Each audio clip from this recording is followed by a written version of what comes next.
2026. I will be doing a live this weekend to share with you guys. I am doing this completely different.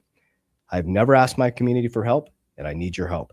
We are working to get this book to the #1 spot, and here's the why. Okay. This book is going to rip apart and open up the minds of humanity of what happened, how it happened, and how to solve the problem. I take you pre-1907, understanding what happened in 1913, what was the Great Depression that our grandparents went through. I teach you the mechanisms from a internal level and how does the system actually work, but how do you fix it? That's the key. So this book is going to teach you inflation, the silent taxation, how does the monetary system work, and how does the 1% remain the 1%? And then we're going to teach you exactly how we built and climbed out of that system to build generational wealth. So what's going to happen is I'm going to ask for your help. We are going to do we're doing the book launch completely different. I'm not just putting it out there. We're going to do an actual book launch party. So on Friday, April 24th, 2026, you'll be seeing it out on my social media. I'm going to pump it like crazy the next 7 days. I'm going to ask you to come to the party. And here's what I'm going to do. I'm going to add a ton of value to your life. Even if you don't buy the book, I'm going to do a whole seminar based on the book. I'm going to break down the infrastructure of the book. But if you buy the book, I'm going to give a ton of free bonuses. Why are we doing this? I want this book to the #1 spot. Why? Because I need this book in every single human being's hands, because it is a new transformation of the wealth heading into the future. You have to understand what happened. So pay attention. We're going to need your guys' support. We're going to be pushing this the next 7 days. We're going to go live on Friday, April 24th, 2026. There's going to be special pricing and tons of bonuses for buying the book. And we're going to help reshape the minds of the next generation. All right. So I'm going to kick it around the room as we JV, real quick. Are Yes. you open to talking a little bit about XRP Las Vegas? Are we doing anything at XRP Las Vegas as well? Yes. Or God do you want willing. to keep that silent for now? No. Yeah, 100%. So God willing, everything is in full. I mean, we're in intensity mode right now. And I want to give a shout out to Dustin or Josh if they're watching, and Kyle in the background. I mean, our team is working 24 hours a day right now to build this out. God willing, I get the proof copy this Monday. We're doing the book is launching on the 24th. It doesn't matter. It's launching on the 24th. Even if it's a shit show, it's going live on the 24th. Our goal is to have around 200 books in hand at XRP Las Vegas, and probably 100 or 50 either way. But the first people to come to the Merlin booth those 1,000. So the first people to come to the Merlin booth, I'm going to do a signed copy at the Merlin booth. So we'll have the books. Is that what you're talking about, Jeremy? Yeah. I didn't know how far we wanted to go into this, but I just want to let everybody know that we are going to be at XRP Las Vegas. Absolutely. And CJV is going to be there, and I'm going to be there, and Mario's going to be there, and everybody's going to be there. And not only is that the book signing there, but make sure that you pick up your book when it goes live. And then also, if you're at XRP Las Vegas, you can get another one that can get it signed. Yep. Okay, enough about me. Let's talk about me. All right, let's kick it around the room. Let's kick it over to Jackie. Jackie, give a little intro, and we'll always do an intro before because we have a lot of new people watching the show. So, Jackie, the floor is yours. Hey, what's up, guys? I am Jackie. I'm the CIO within the 3T Warrior Academy. You'll also see me over on the Freedom Insurance side. Super excited to dive in today. Excited to be here with my family. I just couldn't be more grateful for everyone that we have on our team, guys. We've been here for a long time together, and it's just really, really fun every time we get together. I'm excited to go to XRP Vegas. So please, I know there's a lot of people in our community that say that they're going to be out there. So please stop by, come say hi. We absolutely love to meet all of you guys. Yes. Please say hi, guys. I see all the time. I don't know if you guys are like people like, oh, I saw you at the restaurant. Come say hi. Come say hi. We'd love to give you a big hug and hang out together and break bread together. So Gonzo, the Oracle, the Dream Crusher is here. Dream Crusher in the house. Crusher. I love it. Can't wait to copyright that. Yeah, what's up, everybody? I'm Gonzo. I do the technical analysis in the academy. I was excited for the show. We were talking about this before on the last podcast. I kind of made that prediction of, hey, we're probably going to push up looking towards that 80K area. We made it to 78K. I was telling JV how cool it'd be if we hit 80K while we're doing the podcast. We hit 70K. We're doing some kind of pullback. But now we have to wait and see, right? Like I thought we were going to get it pretty close to 80K. We'll look at the charts maybe later. But for me, this is just a normal kind of bear market rally that we had seen previously when we kind of rallied up to 98K and then we had the big dump to 60K. So I kind of see something similar. Looking at the other indices, it's been crazy, right? The last 10, 12 days, we'll talk about it. But like the NASDAQ and the S&P 500 have been moving like cryptocurrency, right? Like in the last 10, 12 days, it's been record breaking. So you always want to pay attention to that and be careful not to be FOMOing in. Yes, I love it. I love it. Keep us safe. We're just kidding with Dream Killer, man. That's like we're using word magic there, but he is the reality chaser. I like that. The reality chaser. Yeah. He's crushed my dreams. Oh, that's a good one. The reality chaser. That's really cool. The reality chaser. Cool. I like that. Yeah. Reality chaser. Yeah. Because he just keeps it real. I mean, it's like, I've learned a lot because I focus on the macro microeconomics, and I've been able to tie that together. And now because I would get really excited when I'd see these things, like when the markets went crazy, I'm thinking Gonzo said 80K and it's going to cool off and it's going to come back down, and that keeps me safe. And so speaking of safety, Mario, our safety man, he keeps us safe, he keeps us cool, he keeps us calm, keeps us collect. Mario, the floor is yours. Well, that was a much better intro than Gonzo got, so I'm really grateful for that. Thank you. Super excited to be here with everyone. Yeah, the markets have definitely been interesting. A lot of stuff going on. Like, I'm super into AI for those of you that know, and this has been a crazy week in the AI world as well. New models being released, features, just a lot of agentic stuff. That's pretty cool. But it's just an awesome time to be living as an enthusiast of technology. And so here we get to talk about the new wealth transfer. And right. And so the new wealth transfer, it's not just crypto, it's technology in general, which is super exciting. But super excited to be here. Like I said, let's have an amazing show, guys. Awesome. Love it. Love it. Love it. And last but not least, and most important, the man that keeps us wealthy on the back end, my best friend, my partner, well, obviously not partner in life, partner in business. My partner in life is off right now with her amazing daughter, Bailey. Jeremy, the floor is yours. Yeah, actually, shout out to Haley. She's doing jumping right now, right? Horse jumping. Yeah. Horse jumping. She does like horse jumping. I had Johnny Crypto and cousin Mike, Johnny's cousin. We did a horseback riding thing in Hollywood once. That was my first time with a horse, and I will never do it again. I got the worst horse of all time. They were literally like, I was sitting there on the horse waiting for the trail thing to go, and this other horse comes up to my horse. They stare at each other for like 3 minutes, and then my horse takes its head and then hits the other horse in the face with its head. And I'm like, what is happening right now? But it ended up being a horrible time. They say sometimes the horses mimic like the reaction of the rider. So you must that sounds very ethical, something that I would Who was on the other horse? It was just a random person. If it was Johnny, I could completely understand that. I'm just playing. But kidding aside, I'm excited for today. I did want to say this to something that Mario said with AI. Shout out to, like, I don't know if Mark Zuckerberg will ever see this, but Mark Zuckerberg actually now started coding again with the AI coders so that he could better understand AI so that they could push themselves further in that AI race. So I thought that was kind of interesting, like what's happening with AI and then all of the stuff that's happening with Claude and OpenAI. And so I think that there's an AI bubble also that started to be developed, and hopefully we can talk a little bit about that. But I'm really excited and I'm stoked because we had a great shareholder meeting or member meeting that we have members of the 3T LLC, and to see where 3T Fitness, 3T Warrior Academy have come and where we're going. I'm really excited coming off of a really high from that meeting this morning. So cool. So yeah, let's have a good show. So who are you? You didn't introduce yourself. Oh yeah, so I'm Jeremy. I'm the I forgot. I just figured everybody knows who I am. That's not true. My name is Jeremy. I am the CFO and one of the co-founders of 3T Warrior Academy, and CJV is my best friend. I've been working with him since 2011, 2010, so a very long time in banking, and then started these businesses together. So I'm happy to be here and excited for where we're going. He's the financial wizard. Yes, the Fin. Yeah, yes. Financial wizard. Financial wizard. He is the financial wizard. Yeah, very proud of him, man. We had a shareholder meeting today with our shareholders, and I love that. And he's keeping us super profitable. So great job, Jeremy. Awesome. Well, let's kick it off. Straits of Hormuz are open today. So what do you guys think about that? Ironically, man, the new moon is also today. Isn't that a coinky dink? Isn't that ironic? So what does that mean? Oh man, I don't know. I don't know what that means. No, the Straits of Hormuz being open. Oh, okay. Oh, okay.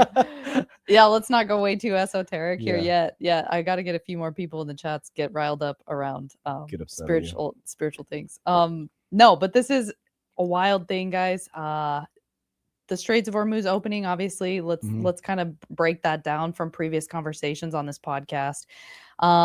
Right, that's probably the choke point, one of the choke points of the world when we talk about geopolitical tensions and then macroeconomics when it comes to different countries. And we were having this conversation earlier.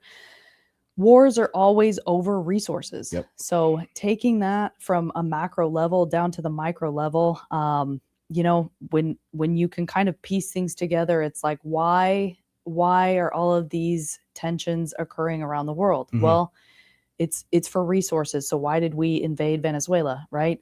Our resource got cut off with oil and we needed to find a new resource for oil. But, you know, they masquerade all that stuff in the news about, you know, with drugs and things like that of why they're going to go and invade other countries. But if you guys don't know, 20 to 30% of oil comes out of the Strait of Hormuz. So that is a big choke point for the rest of the world, especially for countries that rely on that resource. So for example, Australia, they import all of their oil.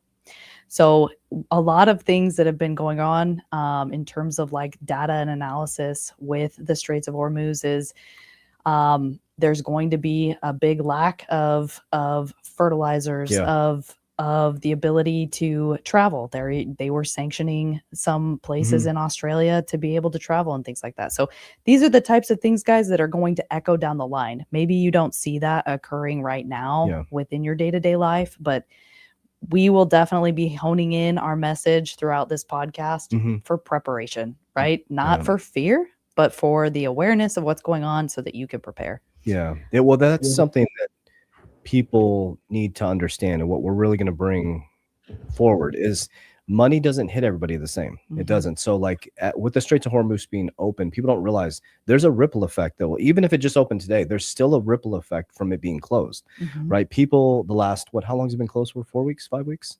About 4 or 5 weeks, right? So for 4 or 5 weeks, people are putting money on their credit card.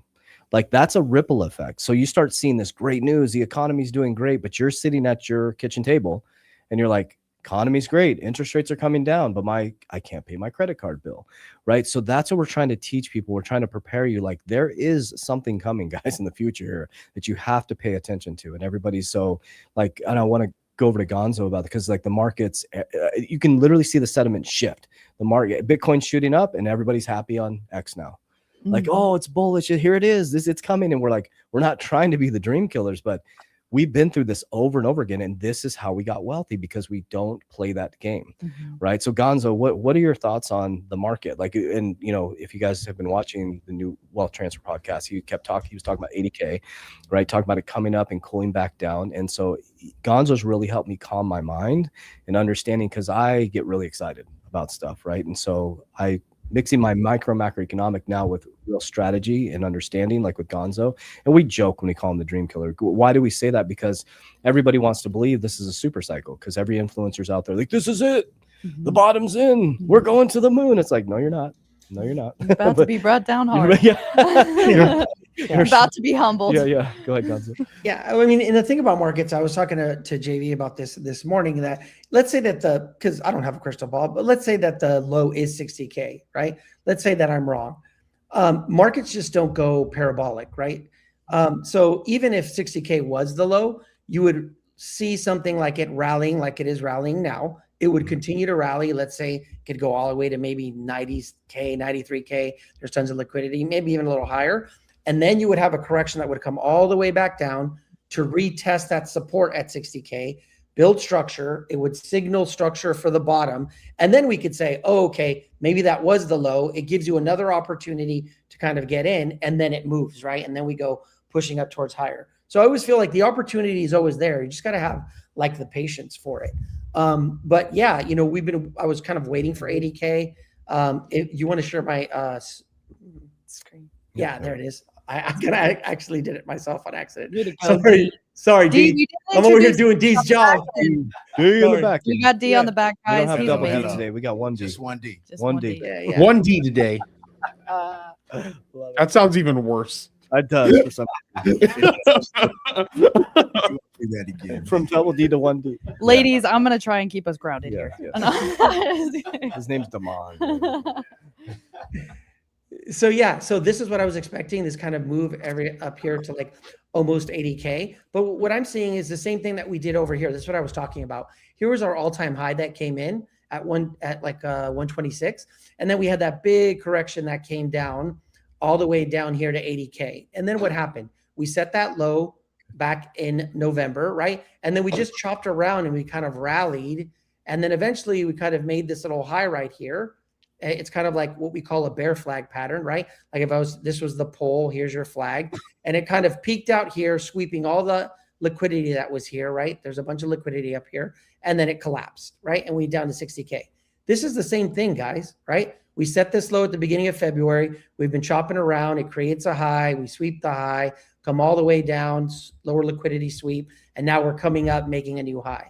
And so I think it's going to reject, and then it's going to come crashing back down. It's going to create the new low, right? We did the very same thing last cycle, right? I'm on the daily right here. But if I was to scoot over all the way to 22, like April 2022, I'm sorry, January, right? We topped it in November, right here. And then these are all the same kind of patterns, right? They're bear flags. You can see them right here, right? My little magnet's on, but sorry. Hold on, let me erase that real quick. Sometimes my internet glitches, but let me try that again. But if you look over here, right? This is the same thing where we had made our top here at 69K, and then we dropped, we kind of rallied up, right?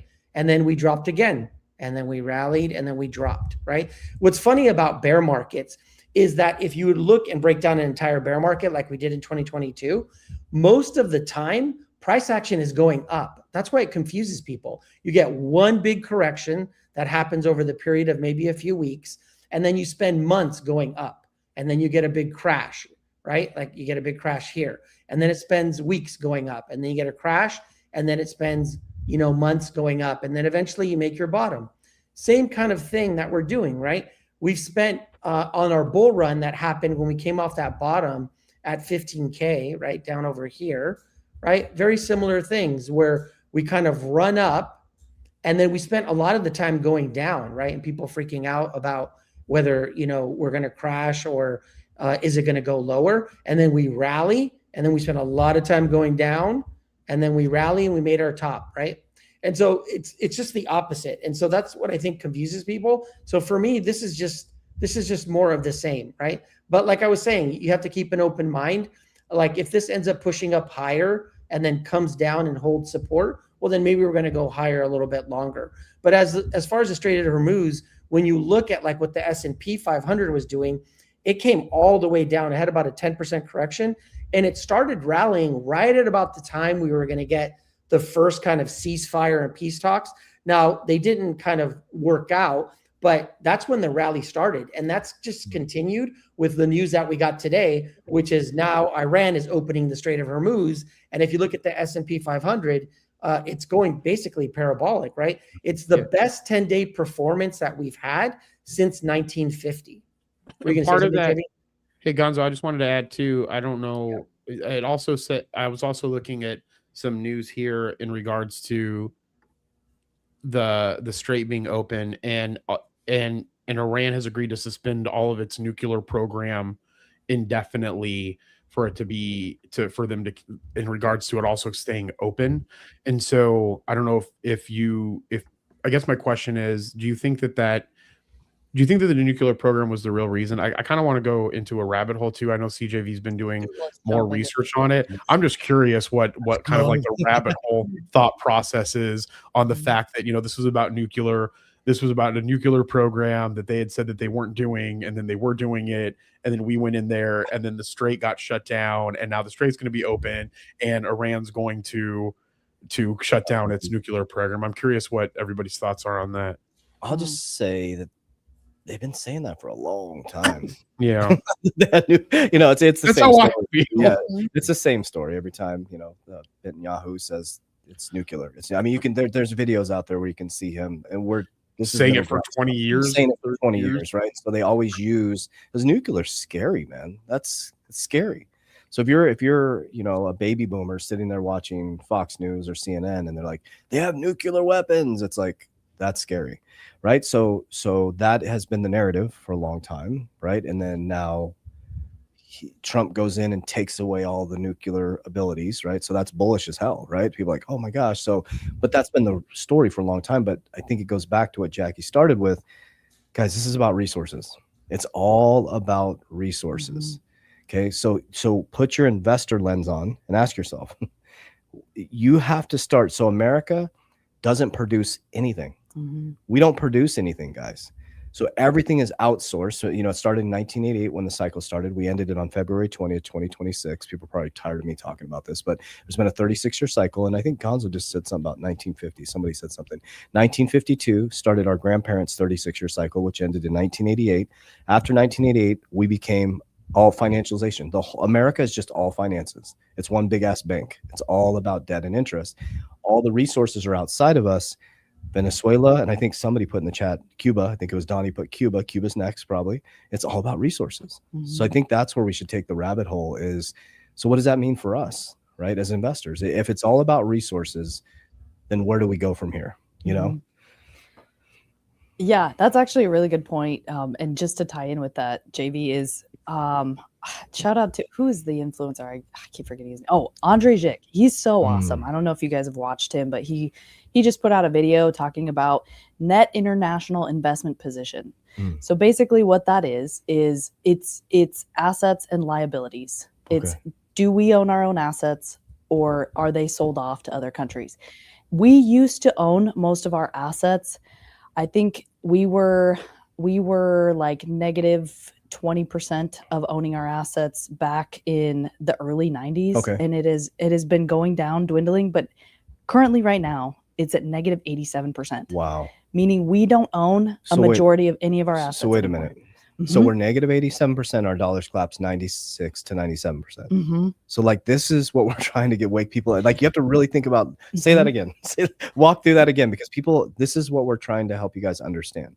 Because if we're negative resources and our dollar is collapsing, what you're witnessing in the public eye, we're seeing a war.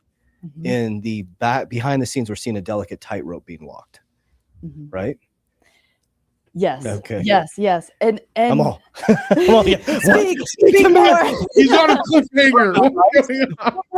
That is truly. And so, I mean, I feel like everything is just connecting together so well in terms of, like, when you can see that on a macro scale. And I was actually just talking to Dee about this earlier. You're seeing that on like a country versus country level.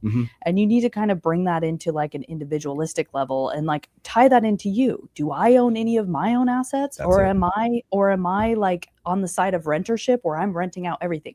You're either on the side of ownership where you own your own assets and resources, or you're on the full side of rentership where you're renting out every asset or resource that could possibly exist. You know what just hit me on that? Yeah. So leadership matters, right? So 1988, we became completely detached. We became a financialization. Everything's debt. Somebody put like we produce debt. So the leaders, we modeled the leaders. Now like the world, I'm talking about America specifically, and this is why we teach Capital DR. We own assets. We're owners. We moved from, so you're earning interest or you're paying it. We earn interest, right? So the American population modeled America, and now Americans and America is in the same. Nobody has resources. No, so we're watching this big, like, oh, hooray, like they're doing a good job at the top of the house, but they're battling for resources to get them back into America. That's right. Yeah, and if you look at Cuba too, again, this is from ChatGPT, quick research real quick here. But like, if you even look at Cuba, like they have like concentrated nickel production, and nickel production goes into what? Goes into batteries, right? And it goes into steel. So even if you look at like what we're going to need for space, you know, like anything space related, or for the movement to electrical, or for electrical in general, or to some type of battery use, right? When we look at that, nickel's a really big thing. And then the other thing that Cuba has is they have crude oil reserves as well. right? Because they had to figure they have it there, and they also have the reserves because we cut them off from the world back when, you know, Fidel was in power during the Cuban Missile Crisis and so forth. And so when we look at that, and they also have other agricultural exports, but if we look at like rare earth minerals and the things that we're trying to build in the world to put ourselves ahead, I mean, you can think of the oil one, and then also the nickel for the batteries. So again, not only is this a position if the Trump administration wants to push into Cuba to show some type of dominance, right? It's also a great position to give us, like Jackie and CJV and all of us have been saying, is that the places we're going are really for resources, but we disguise that through some other type of narrative to make people feel okay with going somewhere and killing people in the name of resources without saying that.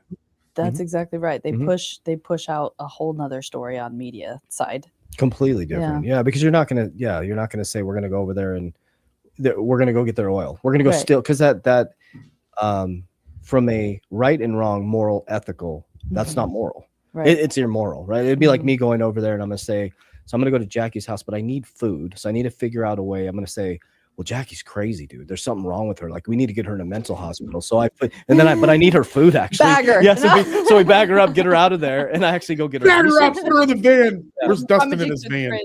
But I think this is important to talk about too, because this isn't like trying to push you guys left or right. This is what's right. It's understanding what is actually happening here. It is resources. It's like why like Scott Bessent, he said two interesting things on his speech. One was, I don't know if you guys saw this, where he was like, just lower your you see the tax thing where he was like, just go in and lower your and how much you pay in taxes, right? I'm like, you're gonna have a huge tax bill at the back end of the year. Like, did you see that where he goes on and he says, go in and change your, what is it on your W-2? Change your withholding. You change your withholdings. You change your withholding amount so you can reserve more into your check. So you can get more into your paycheck. And I'm like, on the back end though. So I thought he was signaling, hey, something's going, the IRS might be going away, blah, the conspiracy thing. But then he also said too, he said that they were about to put sanctions on China and take them off the banking system if blah, blah, blah. When Russia invaded Ukraine, right? Biden took them off the SWIFT system. So I see a coordinated transformation of the financial system. That's what I see. And so it goes into, how do we, if they're going for oil and resources, how do we end up with the resources, right? Yep. That's the application that every individual needs to apply to themselves.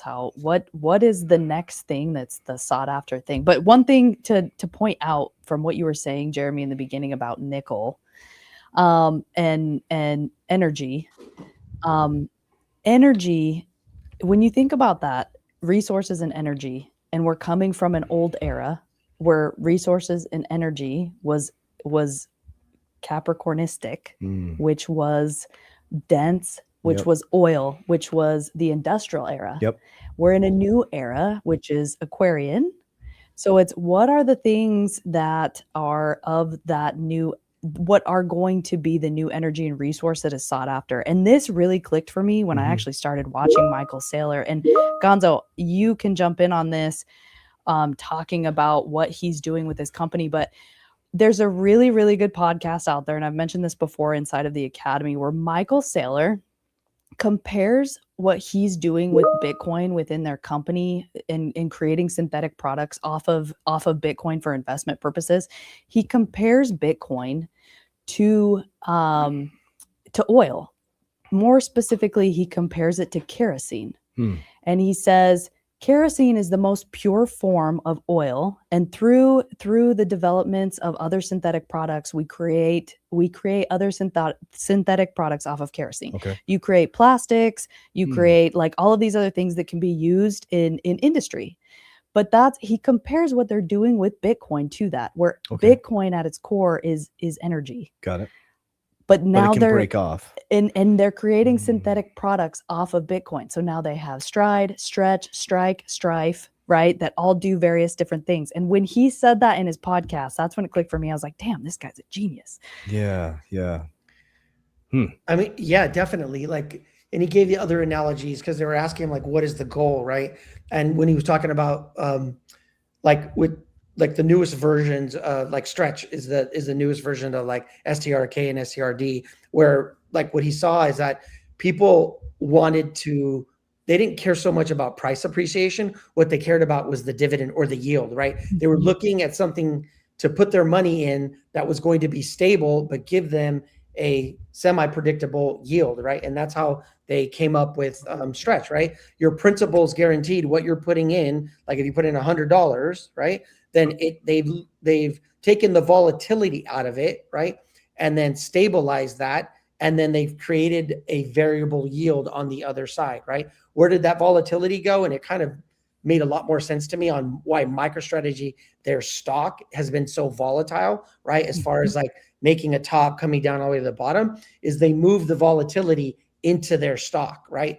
And so in that, they created another financial product for someone that wants that volatility, right? Is looking to invest and have that upside or have that downside to be able to invest in. And then, so yeah, there was a different interview that I saw, but I shared it in the Academy, but he really does a good job of kind of breaking down at the end of the day, he's trying to fix money, right? He's trying to fix inflation. What he's thinking in his head is, if we know that there's a debasement of the dollar and we know that inflation is killing people, right?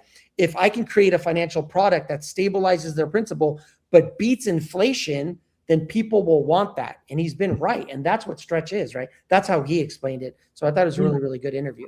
One thing he said that stuck with me too is he says, volatility is vitality.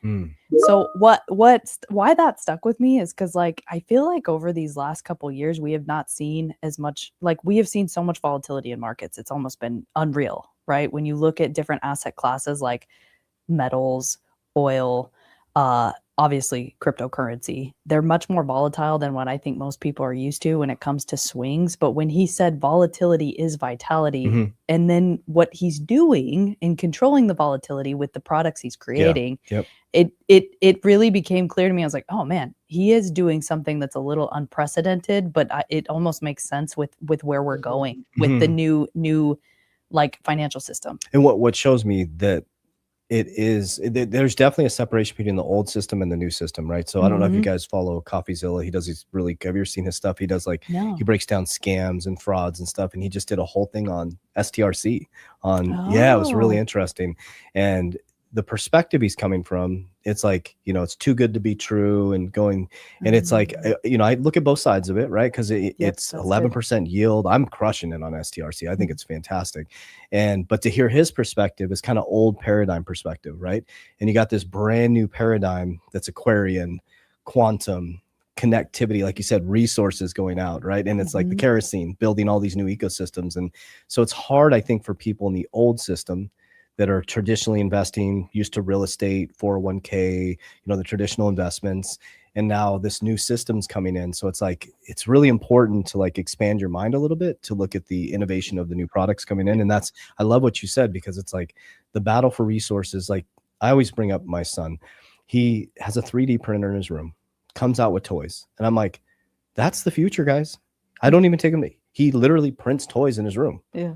Like that's the future. Can you imagine if he learned how to do illustrators and he illustrated his own vector designs? He could literally make any toy that he wanted in any capacity that he wanted. His RC car broke yesterday, and he was like, "Dad, I could just print the arm on this." And I was there was a guy I was at a conference, and he had like this they were like these movable dragon things that were from, I don't know, comics or something, and they were like, I don't know, they were pretty big. And I asked him, I said, where'd you get these for? He's like, oh no, I make all of these.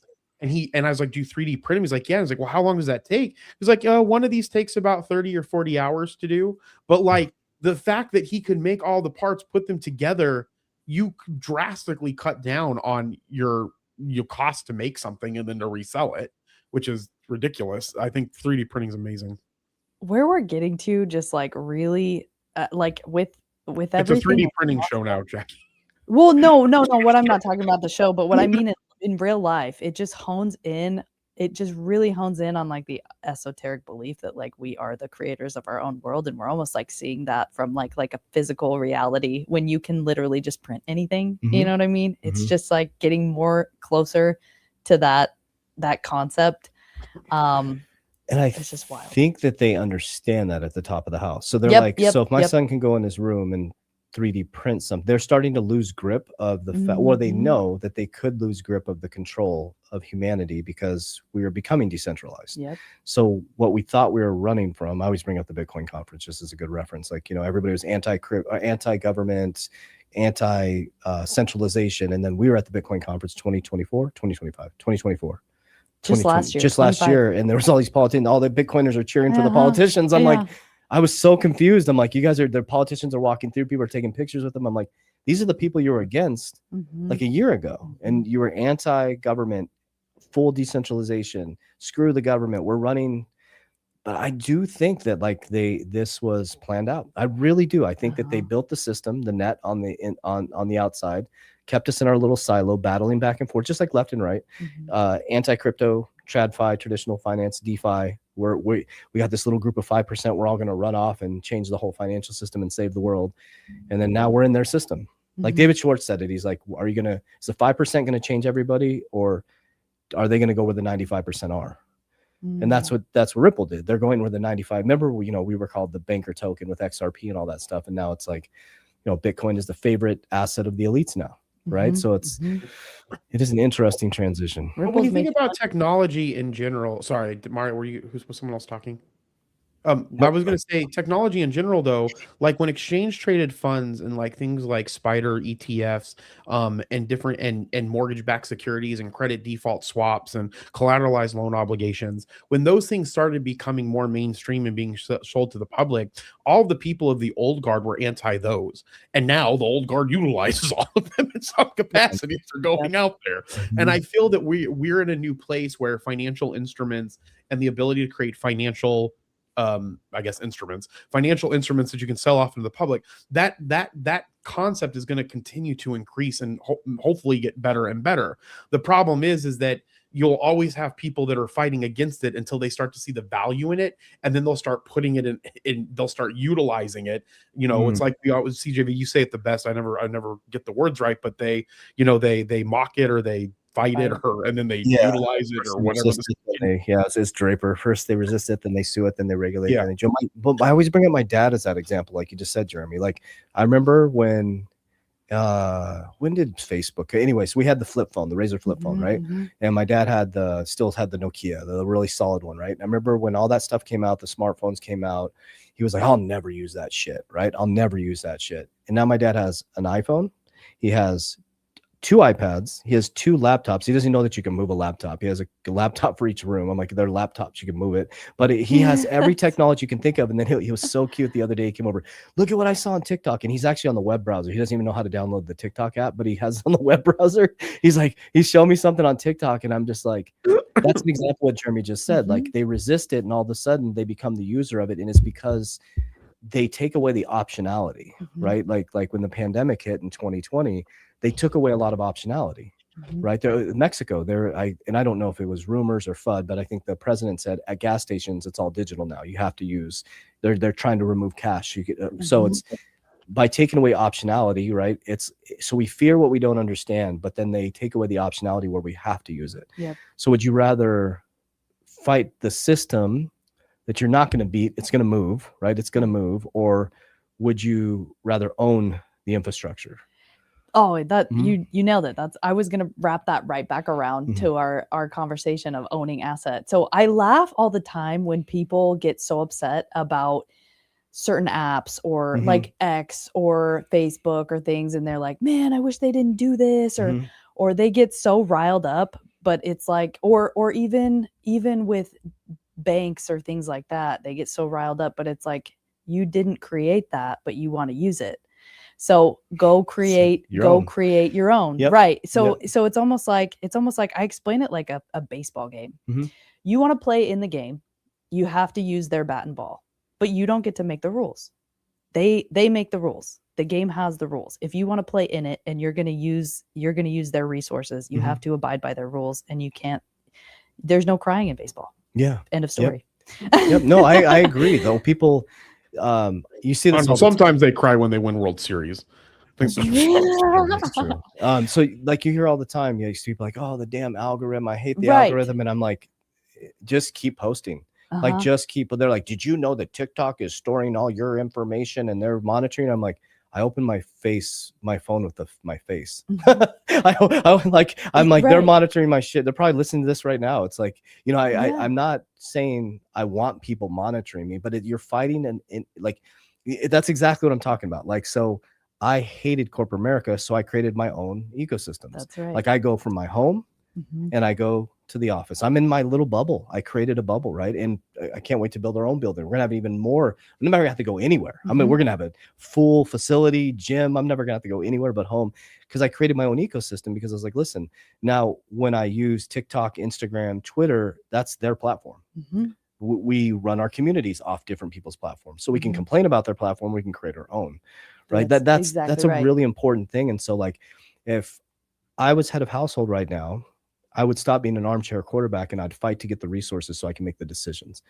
Because the truth is, until you have the resources, you're at the mercy of someone else's ecosystem. Mhm. You really, really are. That's the Mhm. fact, right? So tap into an ecosystem that is in alignment with you, or stop complaining about it. Like, Mhm. if you hate your Correct. job, That's my main thing. People that consistently complain about it, Yeah. and then they're like, well, okay, fine, you're complaining about it. You're not changing it. You probably, depending on what you do, you probably can't change a lot of it. So what you can do is do the thing that's going to be for you, which is getting the resources for you to create the world that you want.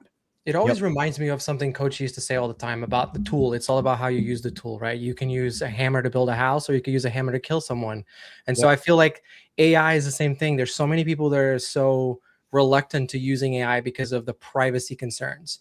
But you have to look at it from a perspective of AI is not going anywhere. It's going to be integrated into society and just the future of everything we're going to do.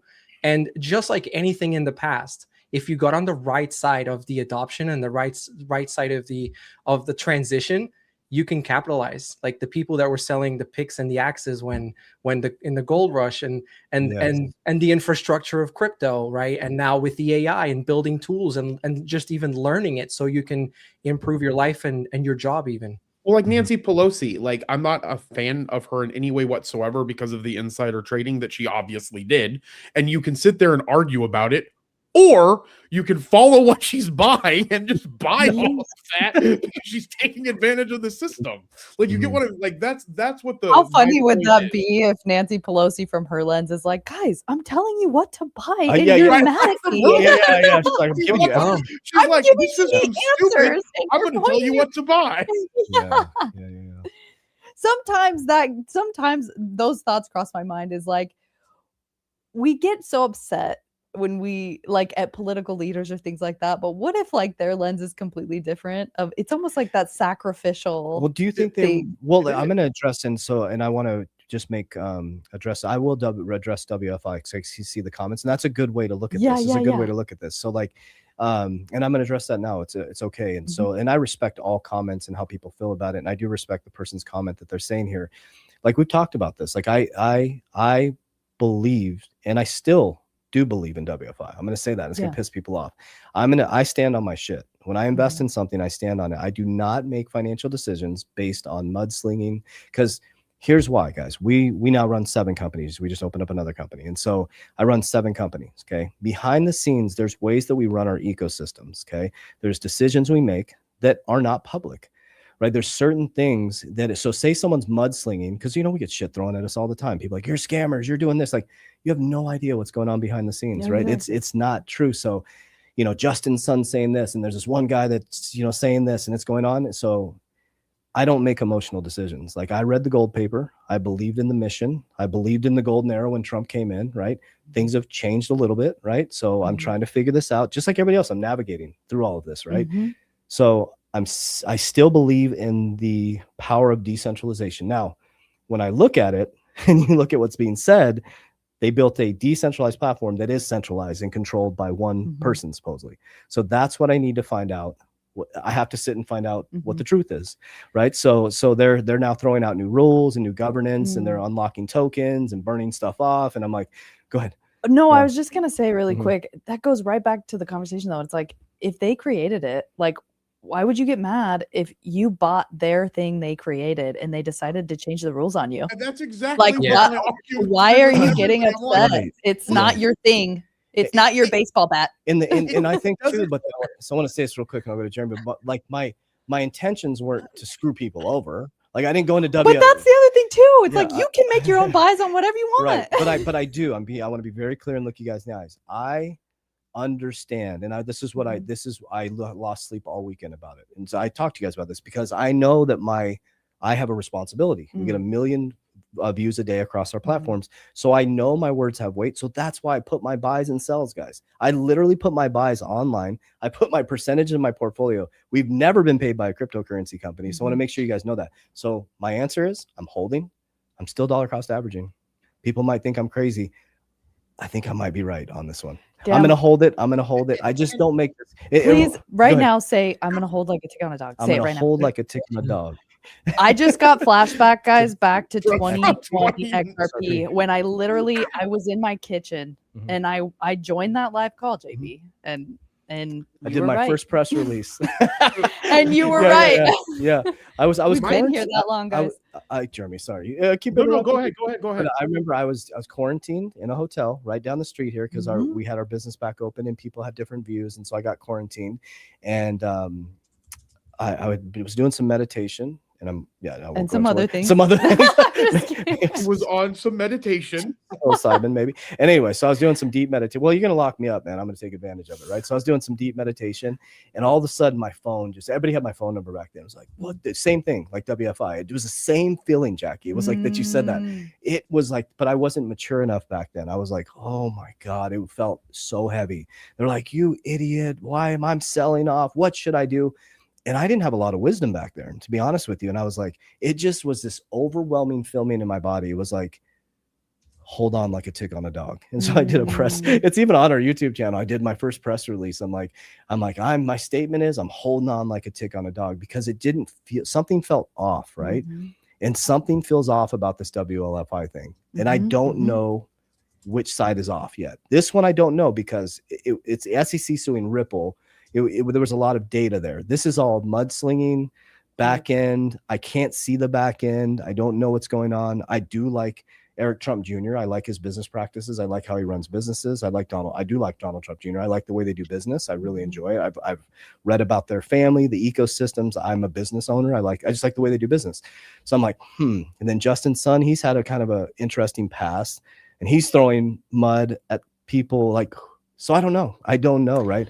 But I don't think Justin Sun's the right role model as well. Like, well, I think Justin, right. That's what I was. That's what I was the catalyst of a lot of things in the past, right? Correct. I feel like he's been involved with a lot of. He's been involved in just so many collapses around crypto. It's for some reason his name is always there, not as the that's what I'm saying. Person who causes it, but just involved. Right. Yeah, but that could be just because he's an advocate for a lot of things. Yeah, that's true. And trying to get involved with as many things as he can. Because you only need a few things to take off for you to become very, very wealthy. Right. But if you put part of your pot into some things, you need one of those things to do really, really well. For it could be a situation like that. The thing that I was going to say real quick about WFI is like, I don't. This is me personally. I really believe in the pragmatism or William James ever since I read varieties of religious experiences, and his concept of pragmatism is that the way that I look at WLFI, it doesn't, in my opinion, right, and unless there's some very evil thing from the Trump family, which I don't personally think that there's something like super evil about it, is that they're trying to build something that's going to set them and the people around them up for the future. Right. And if, in my opinion, if I believe that thing, even though I may have personal opinions about Donald Trump, it might be a good thing to invest in. And then if you believe that, just stick to the conviction until you lose the ability to have that conviction about it, and then go ahead and sell it. Like I personally don't put a lot of weight in some of the things, because again, I think about it from the way that we would protect our family at the 3T Warrior Academy. We would want to be involved with things that are going to lift us up. Now, we may not do certain things because of our convictions and our value system that maybe they would do, but at the same time, if you believe in that thing, I would still hold the course and continue to wait for more information to come out. And then if you're still okay with it, then keep going with it. I think the one thing that makes us better is because we do put like our actual, like what we invest in. So then people know, okay, hey, they're investing in this. I can decide that that's a good thing, or I can decide that that's a bad thing. And some of that onus has to go back on the individuals that are buying the things that are buying. When people get, you know, I feel horrible when people get scammed, but like at some point, some people out there have to understand that this isn't a real person. This isn't a real thing. That's exactly why would this be happening? We have to logically think about certain things and make our decisions based off of that. And imagine a world, if we go ahead, go. Oh, you sure you want to go? I was just going to say real quick. I look at it, for me, I was just saying this and I made a comment in the chat, and I've talked to Jackie about this. For me, it's a Solana moment, right? Like I strip away everything else and I look at it. And I remember when all that negativity was piling on Solana, and it was attached to Sam Bankman-Fried, and it's a scam this and it's a scam that, right? And all this negativity just piled up, and it just melted the price down. And we reached a point where this thing is either going to zero right here, right now, because it doesn't get any worse than this, or this is the buy of all buys and it's the floor. And that's how it played out. So for me, I look at it the same way. It's either going to zero, right? You either believe that, or it's going to create the low of all lows, and then we'll have the other side, right? For Solana, that was $8. For WLFI, maybe we haven't seen the low yet. But as the negativity piles on and everyone starts panic selling and all that, it just brings that price down, and eventually we're going to hit some kind of floor where that's the absolute low, and it's the low of all lows because it was created in a pure panic mode and a pure negativity mode, and then all you have left is upside, right? And so that's the way I look at it. Stepping up. You stepping up. My stepping up. You guys all made fun of me, and I use that thing all throughout the bear market. Well, I think too, like I still have it. From a business owner perspective, it's like Jeremy and I have been in situations where behind the scenes, I mean, 2022 was a rough year for us, man. We were hit, so we had to make some decisions. We were like, there's a lot of things happening behind the scenes where you can change models based on things that happen that as you learn as you go along. Well, maybe Eric Trump and Donald Trump Jr., and this isn't defense, I'm just sharing with you guys perspective. This is why I don't make decisions till I have facts, because maybe they don't understand how that back end works. And somebody made decisions back there that they're like, oh shit, like that's what you just created. We thought you sold us this decentralization, and we're the face, right? I'm the face of a lot of things, right? We have a software company behind the scenes. I don't know how my software team makes the actual apps, and you don't see what I'm saying? Like and I'm representing something that I understand to be like, I'll give you an example, Merlin, smartest way to track crypto. I believe in it and I understand the functionality of it. I don't know how to build the software behind the scenes, right? So say something blew up behind the scenes, there's like a lot more hands involved, right? So behind the scenes, like, well, he did a code XYZ55 and that was incorrect, but JB, you sold this on the front end. Well, that's what I thought it was. So that's my point. That's why I'm letting the dust settle. So, and I'll put WI to rest. So I just want to let you guys know I'm holding. I'm still dollar cost averaging. Am I going to be buying big dips right now? Nope. Until I find out what is actually going on. And it's such a small percent of my portfolio. On the other side, I do respect and understand the responsibility that I have. That's why I put my percentages out there. That's why I put my buys out there, so you guys know. So with all due respect, I'm holding. I'm going to watch it go through its process, and I will let you guys know what I do with it. And we have WLFI, and I have WLFI, and it's something that I think that it's going to continue to do better. I just, I guess, like I said, it comes down to what we continue to see, and then we'll tell people what we end up doing. Yep. But people need to do what they want to do. Correct. That's also one of the biggest things that we coach people on, or I coach people on. Like, I talk to people and I'm like, well, do you believe in this? Oh, I'll take Ethereum and Solana. Like, CJB won't buy Ethereum, right? Based off of the situation with the rigged from the start and everything that the government did, and the Chinese government and the US government did to suppress Ethereum, right? And so for me though, and Jackie, we both agree that Ethereum should be a part of our overall portfolio, right? Just because of the infrastructure, what's going to happen with it, where it's going to go, that in Solana. And so we have that as part of the Academy's investments. And I think that one of the, integral things that CJV does is when we're talking about that, you say that, you know what, you can probably make a lot of money in Ethereum, and those you have to decide if that's something that you believe in. And when I sit down with people that I coach, I say, hey, watch this video. If you feel that way, then don't buy it. If you don't, then do buy it if it's something that you believe in. Yep. The other thing that I think is super important in this topic is that, like, all of the crypto conversation is so much speculation still. Like, we don't have the utility, like all this WLFI stuff. it's a work in progress, right? What they're building is a work in progress. Much of crypto is a work in progress. Yes, we have some blockchains that, because they've been around longer, they're closer to utility, but nothing is in full-blown utility. So it's important to know that it's all speculation. WLFI may seem like the next best thing since sliced bread, but tomorrow something else might come out, like Ethereum. Ethereum's still the number 2 spot. It's still the biggest infrastructure blockchain that we have as far as market cap. But what if Solana takes it over? What if Cardano all of a sudden starts releasing things? Yeah, you know? Dude, actually, I thought about that, Mario. I was like, man, Cardano slept for years, and then all of a sudden, it takes number 1 spot. But Imagine. you're totally right, though. That there's no as long as it's still in the race, it could come back like the tortoise and the hare. You know what I mean? Yeah, MySpace could come back too. You never know. Yeah, bro. Like, anything might as well say polka dot, Anything's Jackie. possible. It Like depends polka on what dot. Polka dot, yeah. Oh, polka dot, yeah. Polka dot is dead, bro. I was- Forgot about Cosmos. polka dot.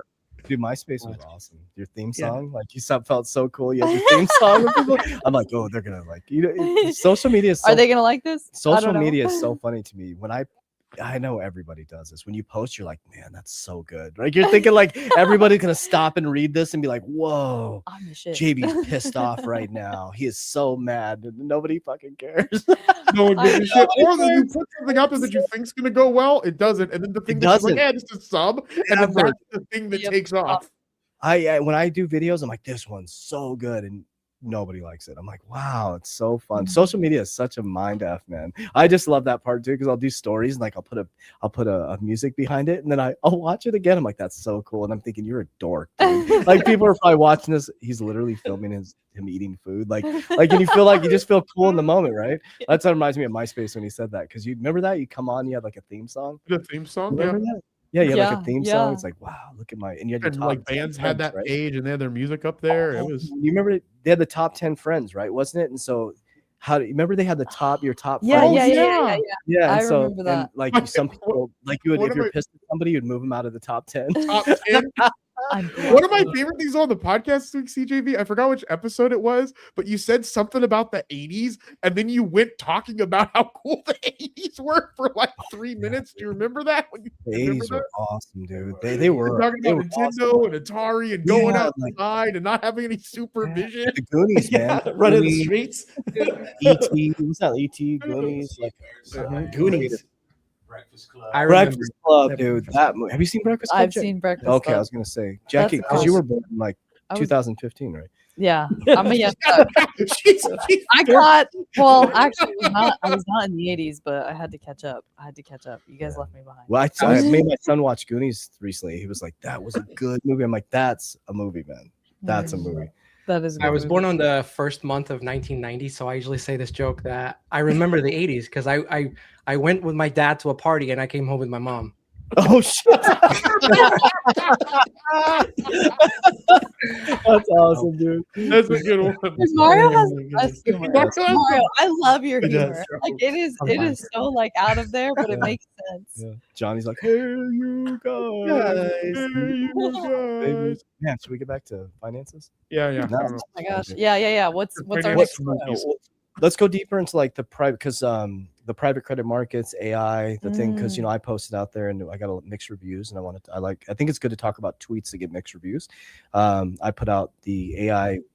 We believe in AI and tech bubbles coming, right? And so not fear, this is reality. So if we talk about the facts, figures, I love the Warren Buffett indicator. I think I put it up today as 234%.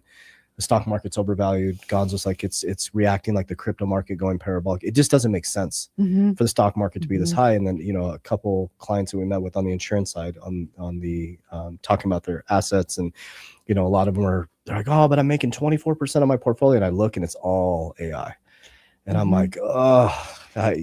To build on that too. So we've had actually a couple people in the academy ask about like the SpaceX IPO, Mhm. and I mean, when you think about AI, right? I think everyone's mind goes to like Tesla Yep. or Elon Musk and things like that. Just big names that are on the front wave of AI. But one of the things, and I actually put this in the report for this week, was SpaceX and some of those other kind of AI companies, OpenAI, Anthropic, something big that I had come across was that they are actually changing the NASDAQ listing qualifications, where they're lowering the entries to make it easier for these companies to go public. And it's just when you start to tie that in with what's going on with the markets, and Gonzo brought this up on a call as well, that we're not seeing any volume in the markets at all. Like I think we're down 40% on volume was data that I had come across, a data figure. IPOs are completely down. So what does that mean? So what does that mean with stock market being all time high? What does that mean with volume being down? I feel with stock market to being help the general public. With stock market being at all time high, volume down, it doesn't mean there's nothing. Right? There's nothing pushing the price up. It's like something fake. Floating on air. Yes, there's no liquidity, right? There's no liquidity. That because usually with IPOs, like what IPOs are all about is getting the original investors out, right? And that is on the backs of retail, right? I tell people all the time, IPOs, if you get in early, like great. Like if it's a successful IPO, it runs up maybe over a period of weeks, and then it comes crashing back down 70-80%. We saw it with Circle, right? It pre-IPO'd $68, ran up significantly. I told people just sit on your hands and wait. You're going to get a better entry. Because I'm not saying they're bad companies. It's just the mechanism of the IPO when it comes out, retail's exit liquidity. It came crashing back down to $60, right? And then bounced. $60 way below the IPO price.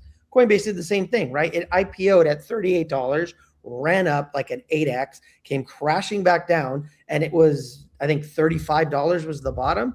But what we saw is we were supposed to kind of get an IPO season, and we really didn't get it. You saw Kraken was going to IPO, and they did it. And I think it's created like this dried up liquidity. So now when you see the S&P, the NASDAQ moving like it is with no volume behind it, right? To me, they're just trying to, trap people and take their money. And you've also had a lot of like public companies going back private, and I think that we're going to see a lot of more public companies going back private as well. I mean, one of the biggest ones, and shout out to Jared Kushner. I never thought I'd say that specifically, but Jared Kushner did a really good job with the partnership that he had.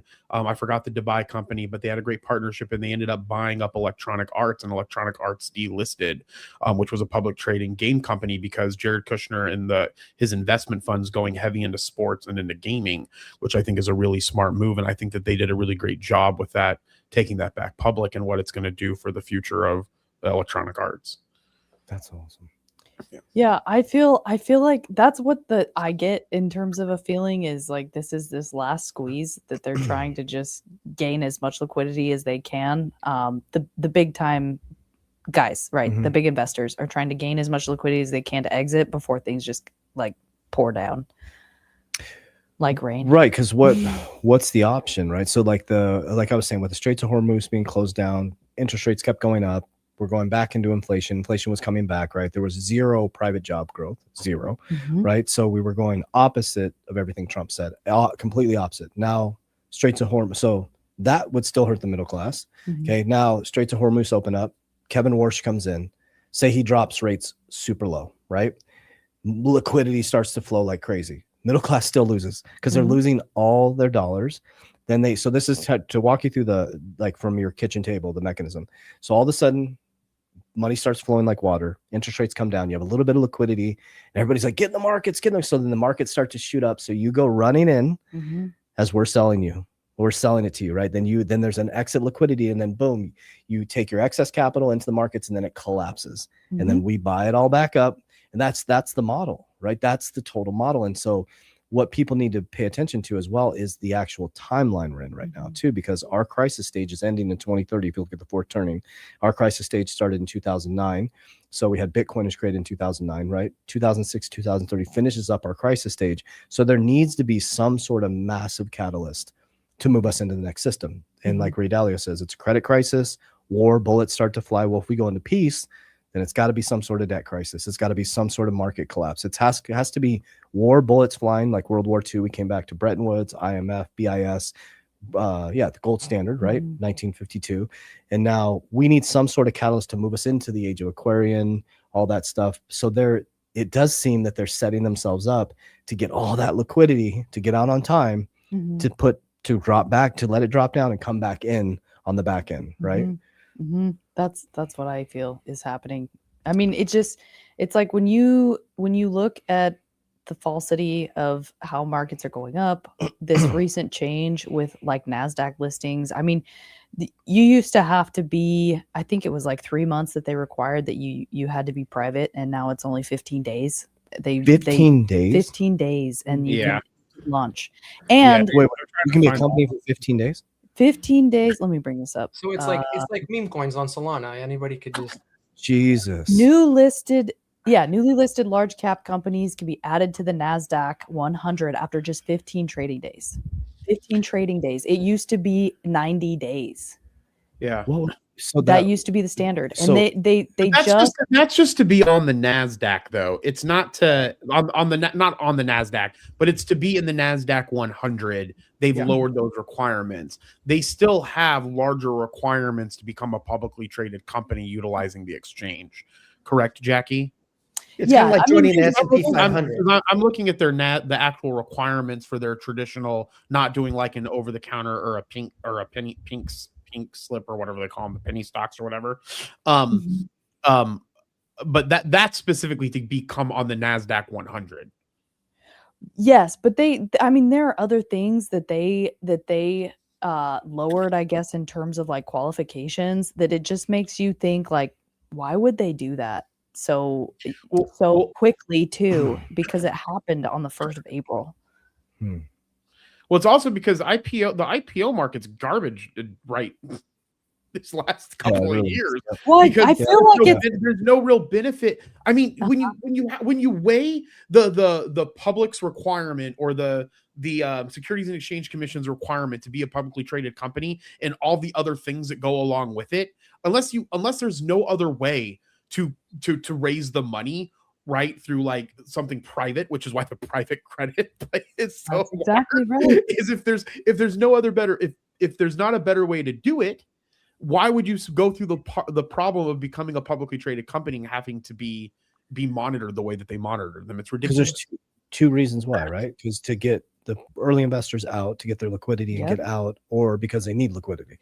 Yep. Greg, but you can now do that what Jackie was kind of mentioning. You can do that now with the private credit market. That's why the private credit market's helped explode, and the IPO market's gone down, because you can go and get debt or mezzanine financing, which is like a structure of equity and debt, a lot easier than you could do in the past. So the reliance on becoming a publicly traded company to do those things has been falling over the last couple of years and moved into this other, other asset. So now it's coming back because the rates are too high, and now there's not enough liquidity inside the private credit markets. So now people are pushing back over, and they're like, that's what I said. I really believe they're walking this delicate tightrope. Oh yeah. They're literally they're robbing Peter to pay Paul, and they keep moving it to different, let's just shift over here a little bit, and until when they're positioned. So this is what I was trying to get at in the Thursday call is, and I don't have it tied down yet, but why does the collapse happen on a certain date? It's just like, boom. Why does it just, it's not like this slow, like we're bleeding, right? It's like, bam. We're going along. Happens, right? The Great Depression. It's like, what I believe is happening is that whoever they are, they know when it's time to hit it. Yeah. They know when it's time to hit that calculated. It's calculated. So it's like, we're ready. Boom, hit it, grab it. Like at 10/10/2025, Trump did the tweet around 3 p.m. I think it was around 3 p.m. The only markets open was crypto markets, 24 hours a day. I think it was Columbus Day on Monday. It was a 3-day weekend. So crypto just gets destroyed that weekend. Yep. They wake up with a shitload of crypto on Tuesday, right? They buy the dip, and so it's like, that's what we're trying to explain to you guys, is we're trying to teach you to get out before that happens, because you don't know when it's going to happen. So people, I think what people are wanting from us, when's this going to happen? I have no idea. We don't know what's going to be 6 months from now. We don't know if it's going to be 2 months from now. We don't, but it will happen at some point. And somebody this was what I love about X is because I've been learning from you and Gonzo and understanding how markets actually work versus just using my economic brain, right? I'm like, because I get excited like everybody else. Well, I'm like, it's going to go to 80, it's going to run back down. And I put that on there and people are like, no, this is it. It's going to the moon. And I'm like, no, it's not. It's not, because it's not going to ever just go to the moon. The ship has to come down and refuel, right? So it's like, that's what we're trying to teach people. It's like, you got to come back down and refuel. Right? Or your rocket's going to explode, right? You don't want to be on the rocket when they've jumped off with parachutes. Does that make sense? Yep. Oh, yeah. Yeah. Oh man, this is good stuff, man. This is good stuff. It almost makes me, I don't know, one of the thoughts that crossed my mind was kind of what they've been talking about with like precious metals markets and I don't know, maybe it's just a theory. Who really knows, right? Is you have the chart itself, right? The charts of gold and silver, and those are paper traded charts. But actual behind the scenes, when it comes to the settlements of the reserves of the physical commodity, they've been saying it's completely different. Like, for example, they've been saying the price of gold and silver over in China is way higher than what it is now. Correct. On what you're seeing on like the US charts, right? Correct. So it makes me think about that when you've asked the question of like, why does it happen like just like that on one day? I almost wonder if it's just, they're televising a price and then all of a sudden they're like revealing the legit price, right? Behind the scenes. I don't know. That's just something that has crossed my mind, but I don't know. I don't know why all of a sudden it just like swoops down to a crashing price. It just seems like it's on a day though, right? It's like all of a sudden, because why on a day would that happen? It's like, it's not like hey guys, we're sliding down the cliff. Let's all prepare. Let's get off. Just boom. It's boom. It's a Titanic, right? That's exactly. Yeah. Well, shoot, who was it that pointed that out when it came to precious metals? I can't remember, but that's what he said. I'm trying to remember. That's why my eyes are closed. I can't think of exactly anything who else. you're talking about. Gosh, yeah. He pointed that out, and he said it was all for liquidity squeeze because they needed Calculated. cash to pay for oil. Yep. And he said specifically it was with the precious metals markets. They needed to liquidate anything, any asset, any commodity that they had to get the cash to pay for the oil because of the squeeze. Yep. And that's why you saw that all on gold and silver, that quick liquidity event. He said it was a calculated sell-off of those commodities. So the point of all this is that's why you have to enter and exit smooth. Like you have to get, when it goes super green, you got to get money off the table. And when it goes super red, you enter on the way down, right? Because you're not going to catch the bottom. Right. Somebody's manipulating the bottom. Somebody's manipulating the top. So that's what we're trying to teach you guys with Merlin. It's like, guys, get money off the table. It's not different this time. It's not a super cycle, right? A market is, I always say, a market is a market is a market. It's always going to be a market. And so I think that's a good place to go into questions. How do you guys feel about that? Let's do it. Let's go into questions. Yeah, These let's go to questions. question time. I start a couple. Oh, did we lose Jeremy? He said he'd be right back. Oh, so I'll be our He baby. said peace out. There's a bull run always somewhere, right? Yes, That's right. I've been Just using look at it. Yep. Yeah, There's there's a a bull bull run run. always somewhere, right? And just so you know, if Anyway. you're in the academy, guys, we're going to really start working on that in the future. Like now that Capital DR is all settled in, we're start working on like other markets and stock markets, and like Gonzo said, there's a bull market everywhere, man, somewhere, all the time. Yeah, because money is energy disguised, and energy has to flow somewhere. Always. Indeed. Yep. All right. Our first question is from Roman Johnson. He asks, what are your thoughts on quantum computing potentially being able to crack crypto wallet keys and possibly break Bitcoin? I addressed this in the academy. Like my opinion is that for now, when people think about, in fact, I talk about it on the live. I showed like this post. I think when we're at 126 and we're like at 110 and people think that it's going to go up forever, they could never wrap their brains around like, what is it that's going to, when I say, hey, when we go into a bear market, we're going to 30K. People cannot wrap or conceptualize. We're at 126. How the hell are we going to get to 30K? This thing looks like it's going to 200K, right? And for me, it's narratives like this, right? Now, I'm not saying that quantum computing isn't a thing, but I'm saying that you're going to see it arise at different times. Yep. And that's going to be the reason why it peels back. Because if you look like at Ethereum ECC, the big conference, they came out and Ethereum on their roadmap has a plan to make it quantum resistant, right? Not only, and I said this to the Academy, like you're going to see more and more projects try to come forward and start talking about their roadmap of how they're going to become quantum resistant. So not only did they come out with like a roadmap and a plan for quantum resistance, but their plan fits Bitcoin. It's the fix for Bitcoin. Now, I can't tell you if the devs are going to play nice with Ethereum, right, and the Ethereum Foundation and use the fix, or they'll come up with their own fix. But I think eventually it gets done. For now, we're a few years away. And as these stories heat up, for me, it just creates panic selling and negative price action. I think it gets resolved. But like I said, it seems like Ethereum has already found a fix. It's just a matter of the Bitcoin devs to kind of get it together, which is kind of crazy to think about. Like, right, Jackie? Because these two communities have always been so at each other's throats, but you can see how the asset class is maturing, right? And it's about like everything maturing and this thing becoming institutional, right? And it doesn't make sense to be pitting each other, the Bitcoin community versus the Ethereum community versus the Solana and the XRP arm, all that, right? These are all investment tools, technology breakthroughs, and it should all be kind of one thing. But we'll see how it goes. For me, it's more of a narrative than anything else. And I think eventually it resolves itself. It's funny that you say that too, Gonzo, because I remember actually when we used to do early shows with GMC, we were talking about when all of these various networks start to collaborate, that's when we're going to see the new system, right? Mm-hmm. So Like it's interesting. XRP and Solana just had their partnership. So it's like, yeah, you're starting to see that all of a sudden. Good stuff. Next one. All right. Next question comes from Taryn Woods. Do you guys think Bitcoin and XRP will eventually switch because Bitcoin uses too much energy while everything will cost more, and since it's connected to the files?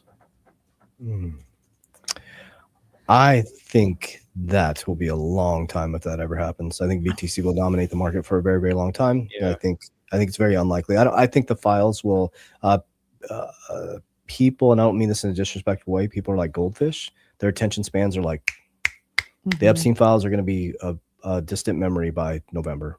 I promise you guys. And so people are going to forget that they were connected to anything. It's kind of like my dad saying he'll never use an iPhone, right? He'll never use. So and I don't mean that in a disrespectful way.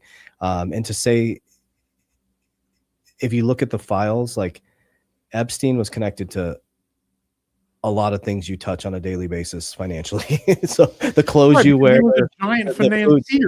Yeah, he's a financier. Like, so I think that goes into Gonzo. Gonzo is what he said about narratives. Like, people create these narratives, and that was probably a narrative to bring Bitcoin down as well. There was a loose connection through Bitcoin and Ripple email going back and forth, and people grab onto the email that was sent about Ripple, and it's like that, and people make their financial decisions that way, and that's yeah, so I don't think. What do you guys think? I don't think it's going to flip it. It's an interesting question, Taryn, and I actually know Taryn. I actually invited Taryn into the Academy. Good for you, yeah, dude. I know. I've got a lot of stories like that. So shout out to you, Taryn. Glad you're with us. But I keep hearing that, and it always goes back to energy, and it's such an interesting concept because when that clicked for me, that money is just energy that redisguises itself over time. It really is so interesting. And Mike, I feel like Michael Saylor nailed that so well when he said that podcast, and I just can't get that out of my brain. And so a lot of things that I look at now as an investment, it truly is from that conceptual core of energy is the true value of whatever is the thing. The thing that people are investing in or putting their dollars towards. At the core root, it's energy. So when you compare Bitcoin and XRP, I can see why you're asking that question, because from the energy lens, the lens of looking at it of energy, I see why you're asking that question, because it essentially XRP could perform more like from an energetic standpoint, but I don't know. I don't think People will decide that. Yeah, People I don't decide, think we know. Mhm. Yeah, I don't. It's a big number. It's a big number That's what in market cap, and so I don't know, right? Like the big argument is ETH ever going to flip it, and then XRP is even lower than that. So I don't think at the end of the day, I don't think anyone ever knows, but it's just a really, really big number to get above. Mhm. Be cool if it does. Yeah. If it did, we're buying all If it votes. did, our team was like just amazing. $1 billion. All right. Moving on. All right. Well Next said. question comes from Life with Mickey. And they ask, aren't news catalysts and macro events trump everything? Or is it always the charts that win? It's astrology, dude. It's just, yeah. And I also think that the charts are a reflection of the macro catalysts as you predict them coming out over time, right? Which could also be utilizing the astrology too as like a for lack of a better term, a divination or trending practice for things that are happening into the future. Would it be fair enough to say, and I'll say it from my Cycles. lack of charting knowledge, would it be fair to say that the charts represent an energetic frequency that humanity is going through based on where the planets are at? And so what you're experiencing through us as human beings, the way we're reacting today is a huge, I think you should go into astrology day. This is a big day today, Jackie. I know it. Oh, And we're going to talk our truth, guys. This is I what it is. always encourage us to talk about things religious and spiritual that would cause other people to get upset with. I'm going to say this because I thought about this morning, and it blows my mind to be someone who believes in God and Jesus Christ and fully respecting everyone believes here, but I know predominantly, right, we're in America, so there's a lot of Christian believers. But to scoff and scorn it just a creation of God, which are the planets. It's interesting. It blows my mind. And I'm not saying you have to believe in that there is like a science behind that, but I'm just saying it's like whenever you say Saturn or Mercury, all of a sudden people roll their eyes, and it's like, dude, those are planets created by God. This is important to talk about, though. But why do you think that they do that, though? Why? So the question I ask people when they scoff at me, all I say to them is, why do you believe what you believe? Yeah. Why do they? So why do you think they do that? Like, that's an open-ended question. Why do you think that they do that? Because I'll tell you why. Yeah, because they're parroting information. Right. They're literally parroting information. They were told that astrology is evil. That's right. How did they find Jesus? The North Star. Stars. Yeah. How did Herod know he was coming? They didn't have ChatGPT. They didn't have Siri. They weren't like, hey, when's the Son of God coming? They knew that based on the astrology, the stars, the moon, the planets, that there was a risen king coming that was going to change everything, right? Yeah. And to another point about that, right? When we talk about history, studying charts, what are we studying? When we study history, when we study charts, we're studying patterns, things that have happened cyclically over time, right? And that gives you an insight on something. What is the longest standing pattern that we know of that has ever been in existence in this world is those little balls of energy just going around in a circle over and over and over and over. The thing is, I don't think from a religious background, and I'm just wanting to know everybody's thoughts or whoever wants to answer. From a religious background, I don't think people are like pushing down astrology specifically. They're pushing down divination as a form of magic, or as a form of something that's blocked. So like that capacity, if you open yourself up into saying, okay, well, I'm okay with astrology as a divination. Well, am I okay with tarot as a divination? Am I okay with I Ching as a divination? Am I okay with scrying as a form of divination? Am I okay with these things? And I think that's more the more of why I think people get offended by it, because I think there are texts in religious, from the Bible, I'm just gonna say Bible, biblical text, and Jewish texts that would say that any form of divination is an abomination or against God.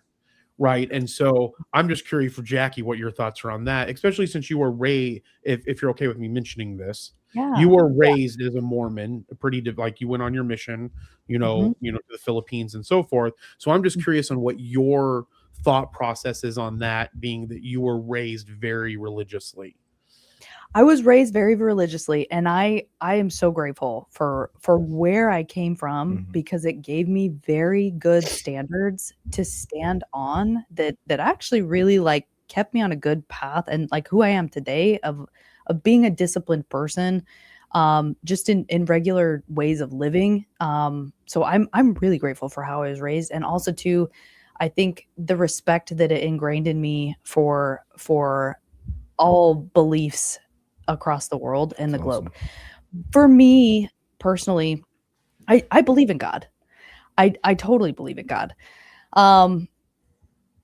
I believe, and when it comes to astrology specifically, the divination of it is not my core belief at all. I think it's just how I describe it to people, and how I use astrology and what I believe in with astrology is everything is energy and frequencies. And so just as we are bodies of energy and heat and light, everything is a body of energy and heat and light in this world. It's scientifically proven that it is. Everything emits energy and heat, whether it's your table, your coffee cup, everything. Nothing is a fully black mass or object that it doesn't emit some form of heat or light or energy. So if it does, then it emits some form of frequency. So desk, you, me, planets, they emit energy frequency. We are all just tuning forks of the same substance of those bodies of mass, energy, and light, and they affect us in different ways. You have free will and choice. Amen. To do whatever you want, but I believe that those frequencies almost echo, and we are the tuning forks, and we will make a choice depending on those frequencies that we feel, whether they affect our emotions, whether they affect physical natures, right? Even there's medical astrology. So people practice, like when people get sicknesses, they will look at your divine makeup in terms of like natal chart, right? And they will say, you're more likely to actually experience something like this because of what is going on in the world externally, right? It's almost like epigenetics. If you haven't studied Dr. Joe Dispenza, you should, because he kind of demasks the mysticism behind biology. But I look at astrology that exact same way. It's like demystifying what is like the actual like biology or algorithmic makeup of the universe and why it affects us that way. So I went down a huge tangent. I'm going to stop. No. I want to keep this. No, that's why I'm asking. I'm asking because I want people to be my thing is I'm a believer in the prophet Jesus. I'm a believer in prophets in general. Doesn't necessarily mean that, and again, I don't mean to mean this in an affront against anybody's religious beliefs.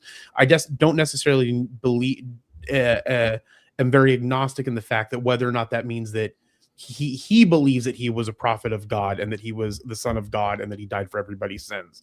My point is that take this lightly. To me, it doesn't matter if that's true or not. All that matters is if there's value that we can extract from his experience to live our lives, right? And that's the way that I look at specific prophets. But I think that it's important because, again, we're looking at things and we're trying to help people navigate creating generational wealth. And I think that a lot of people are going to miss out on things because of a hiccup that they have in the way in which they believe in something, and them not fully understanding why they believe something, or believing something that they go deeper in a rabbit hole, not a rabbit hole, but deeper into the literature. Like, I give a lot of respect to CJV that, he just started reading the Bible. Like not just starting, but like went deeper into the Bible with it. And then that's how he created his value system or belief system on what he was going to do. If I think that's correct, John. Yeah. Yeah. Well, yeah. So I think it's a good conversation to have. We need to keep talking, but I mean, we might finish the podcast doing this because I think this is important because it's important to try to sometimes look through an unbiased lens, what I'm trying to say, because like, for example, Monday, Tuesday, the names that you're using for your days are based on astrology. Your months are based on it. Everything around you is based on astrology. So you're in this quantum field that has been designed, and you're like, astrology is evil, and you're like, then don't call it Monday, don't call it Tuesday, don't call it Wednesday, don't, you know. Oh yeah. So and then and we're like, New Year's isn't really the New Year's, Easter is, everything is shifted. So everything, this is what I'll try to say. The goal in life is to come back to center, come back to truth, right? The truth, the way, the truth in the life is balance, right? This 3D dense world that we live in, our soul came into a physical body, into this 3D world. It got inverted, right? The two became one. We come into, the soul comes in physical body around 12 years old. Jesus at 12 years old went off and did his thing. I don't know what he did for 18 years, came back on a donkey, humbled, right? Whatever he came back, he flipped, he inverted everything. So we are inverted after 12 years old, and we forget who we are. So now at 12, we get a conscious mind, brings us into the 3D world, left brain. We're like, oh shit, you're a boy, I'm a girl, this is weird, you're black, you're white, you're totally Jewish, yeah. What's that, you know? But I'm, you know what I'm saying? Oh yeah, I said that backwards. You're a boy. I have something for you guys. Funny. So my point behind it is, then all of a sudden nothing makes sense. They detach you from your five senses. And it's like, well, you're Catholic, I'm Jewish, you're Jehovah's Witness, you're Muslim, you're this, and it's this battle. And then finally, so when we're kids, we all don't give a shit. And then when you get about 80, you don't give a shit. In the middle, we separate it all, and it's like, this is evil, this is it. But then when I started to ask, why do I believe what I believe, I started to realize it was because I just was parroting other people's information. So when I dove into the Bible trying to learn, and I asked for wisdom, I started to see the Bible come to life as a really beautiful story of humanity and creation, and all the characters are in there, and my personalities that I've been through, the disciples, the 12 disciples, 12 cranial nerves, right? The 12 people, they all had different personalities. You're working to master all the way through Judas, judgment. So the person judging Jackie on astrology, you're Judas, that's judgment. So you have to ask yourself, why am I judging this person instead of asking yourself, what am I trying to understand from this? What am I trying to learn from this? And why do I believe what I believe? Because that's why we're in this situation in America, because we are all just parroting information. We're not asking questions. We're just accepting truth. And that's the era that we're not in anymore. We're in you were talking about, we're in the I am era, and not that we're not God. I believe in God and Jesus Christ, but who are you? Like, I am fucking Coach JV. I'm a generational shifter. I'm about to shift the world's mindset in financial literacy. I've accepted that. That's what I'm doing the rest of my life, and watch it happen. That's who I am. So I think that's an important thing to talk about. So like, as we go through this process, like today is a big date, huge. I want you to, can you talk about the planets aligning today and like how big it, like I have so much energy today, but like talk about this specific date and how important it is.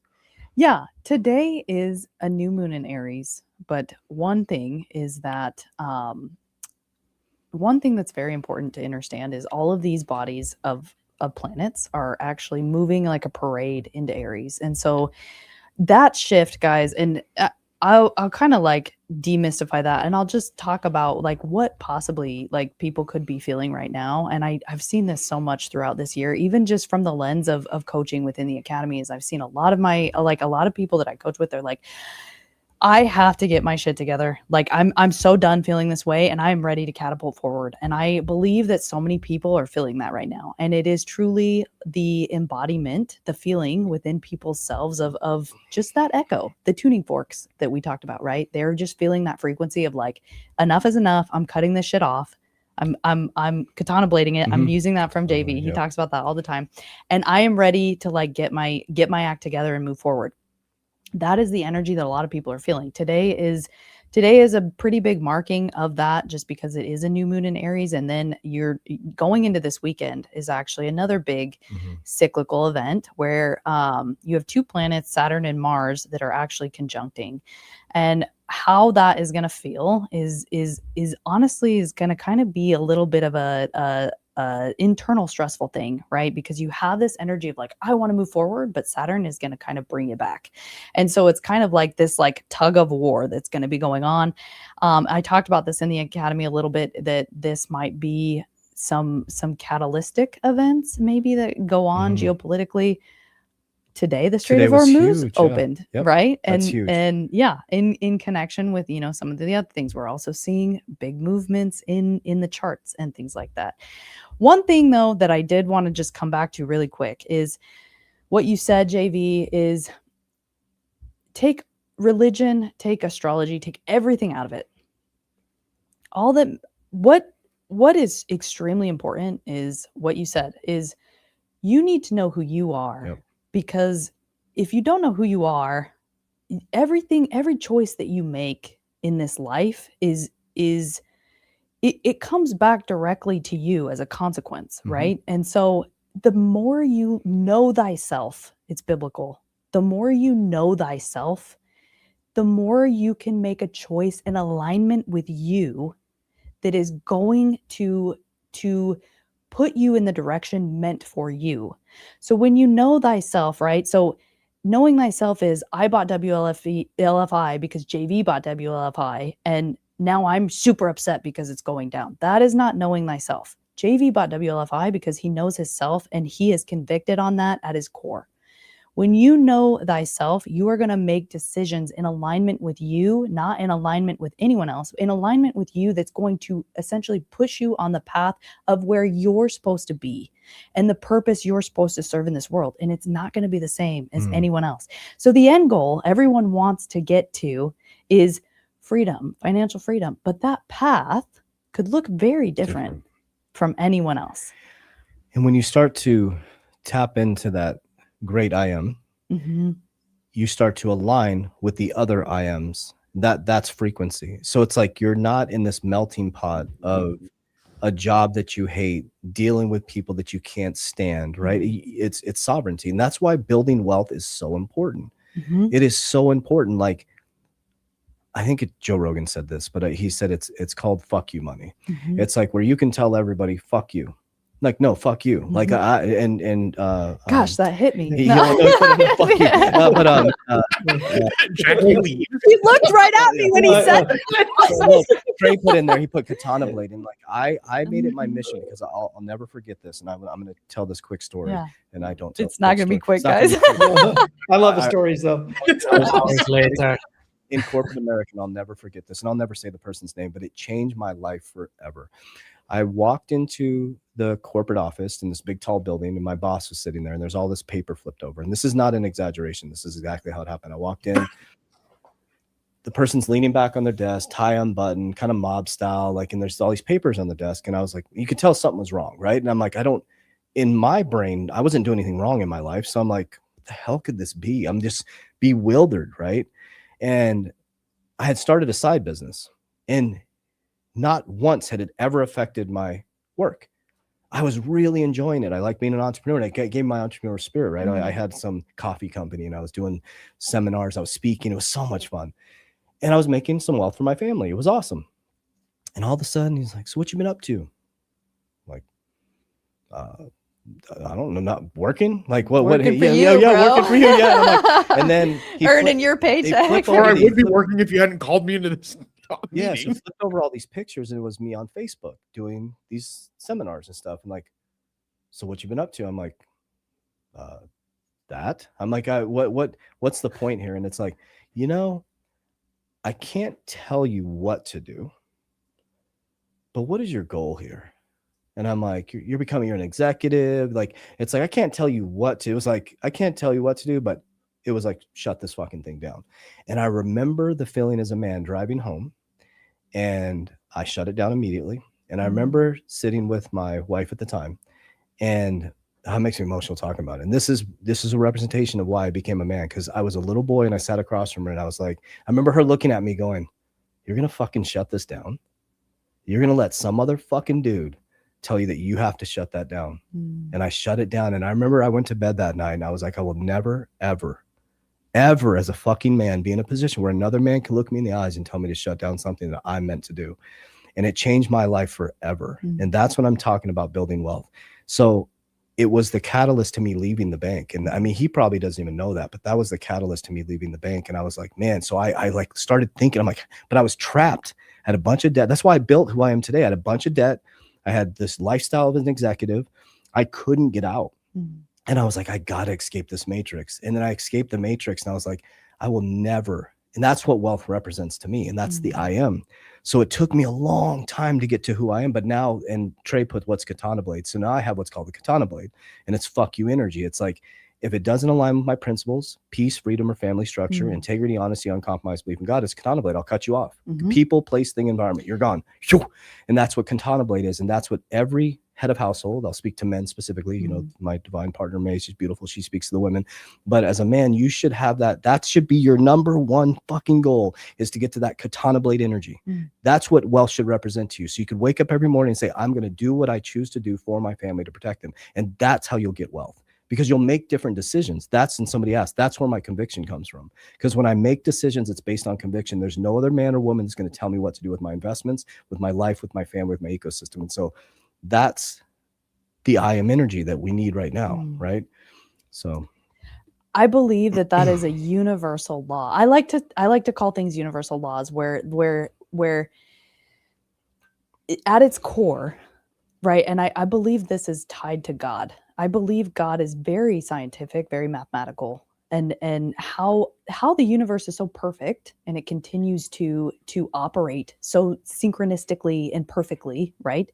Is because God is mathematics. God is science. She operates, and I hope that doesn't offend anyone, because I'm just trying to respect the beliefs of all people here when I say that, is by that very disciplined and mathematical and algorithmic way. So I like to almost pinpoint things and say that's a universal law. For me, wealth is a universal law of someone operating very and aligned with who they are. So I believe anyone can be extremely wealthy if you know who you are and you operate within that. And I've seen it through JV, that you are one of the people that's why. And knowing your natal chart, knowing your astrology is another reason why astrology is such a testament to me, that someone who knows themselves, and then you can know kind of those patternistic things of whom they are. It just aligns so perfectly, guys. And that's what it is for me. That's the representation. That's awesome. God, it's been 2 hours, man. Let's go another hour. No. I would love to go. I don't know if you guys 1 more hour. I mean, this is like the Joe Rogan pod. I can see why Joe Rogan, really good. He can do it for 3 hours. But yeah, what I like to do is kick it around the room and do some last thoughts with everybody. And man, maybe we should make this. I could go forever on this. This is awesome. He's got so much energy. Jackie, I also told everybody that we're getting you a subscription to Astrolab. And because of that, if they're in the academy, they bombard you with questions about charts. Yeah, $1,000. And just so everybody's out there, Jackie, just real quick, someone asked about astrology, and I encourage people to learn astrology. So Jackie, I learned off of a series of books called The Only Way to Learn Astrology. There's 6 books. Those are really good ones. But what books and would you recommend to people if they wanted to learn astrology? Some people in the chats were asking. Oh gosh, I have so many, and now that you're asking me one specific one, Good. I can't even give you one. Now I'm like on the spot with blanking, but I've read those. That what you mentioned are good. Come back to me.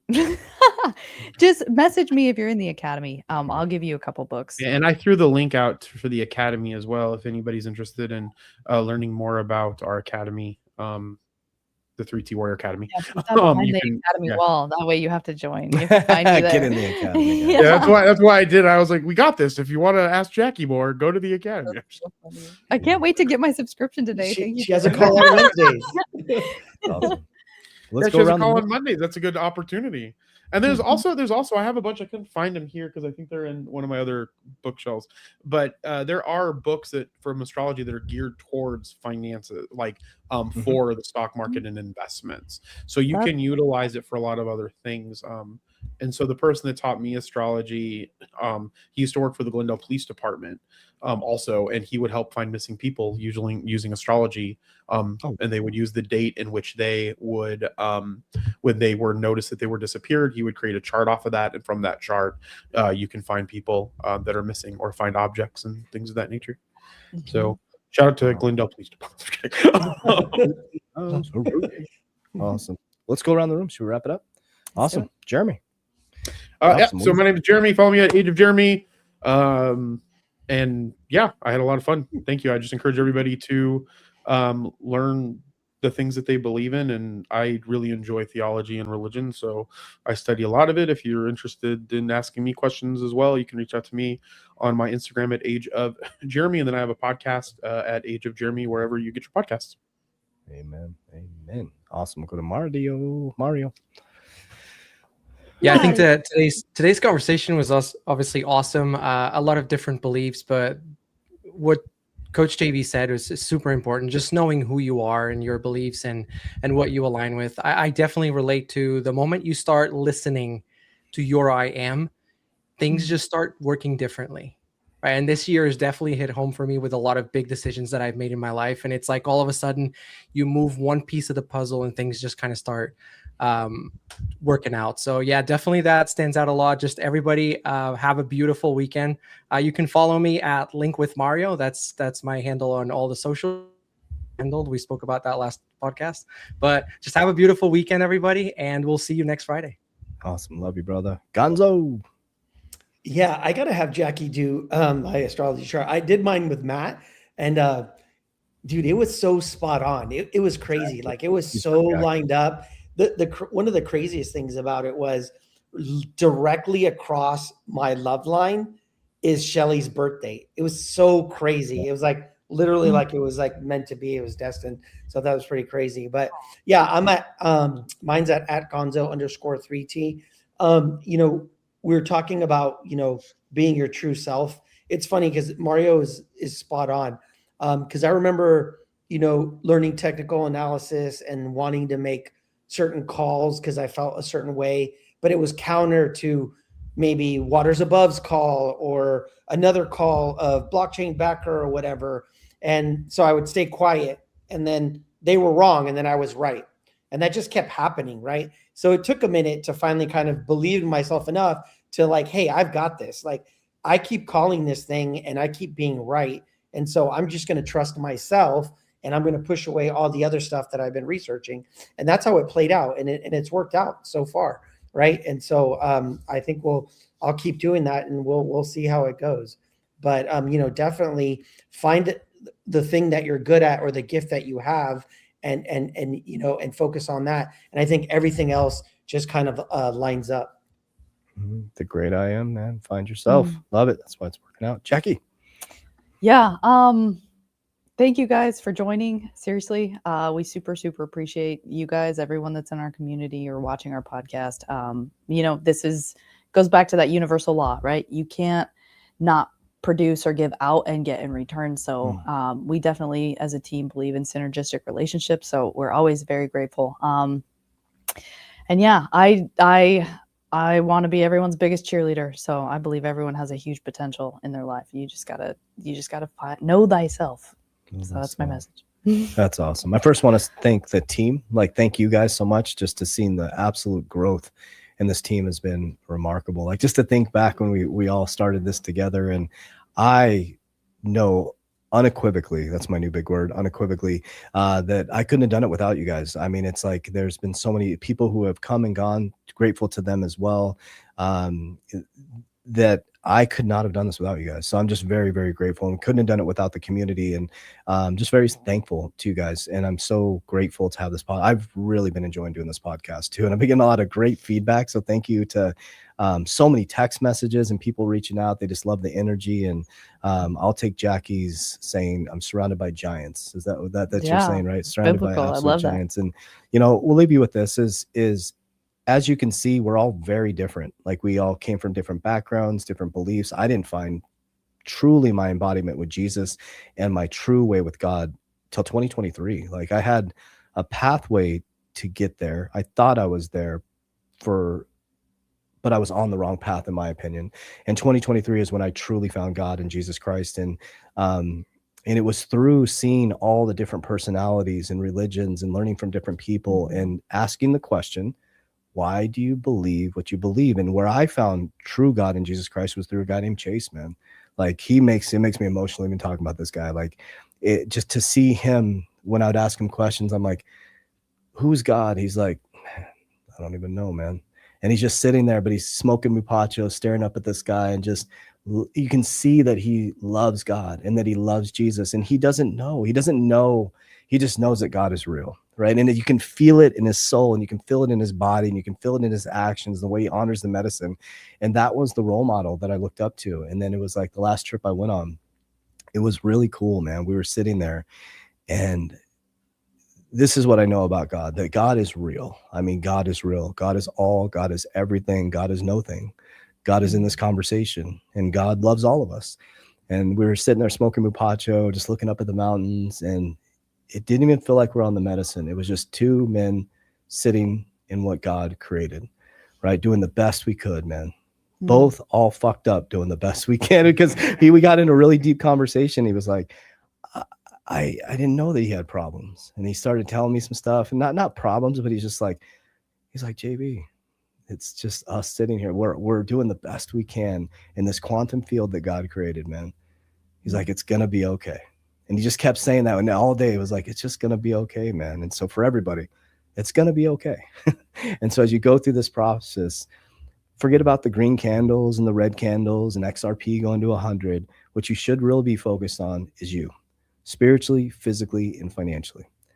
And remember, it's going to be okay. So we love you guys. We appreciate you. As we always say, warriors, rise, get your shit together. Love you guys.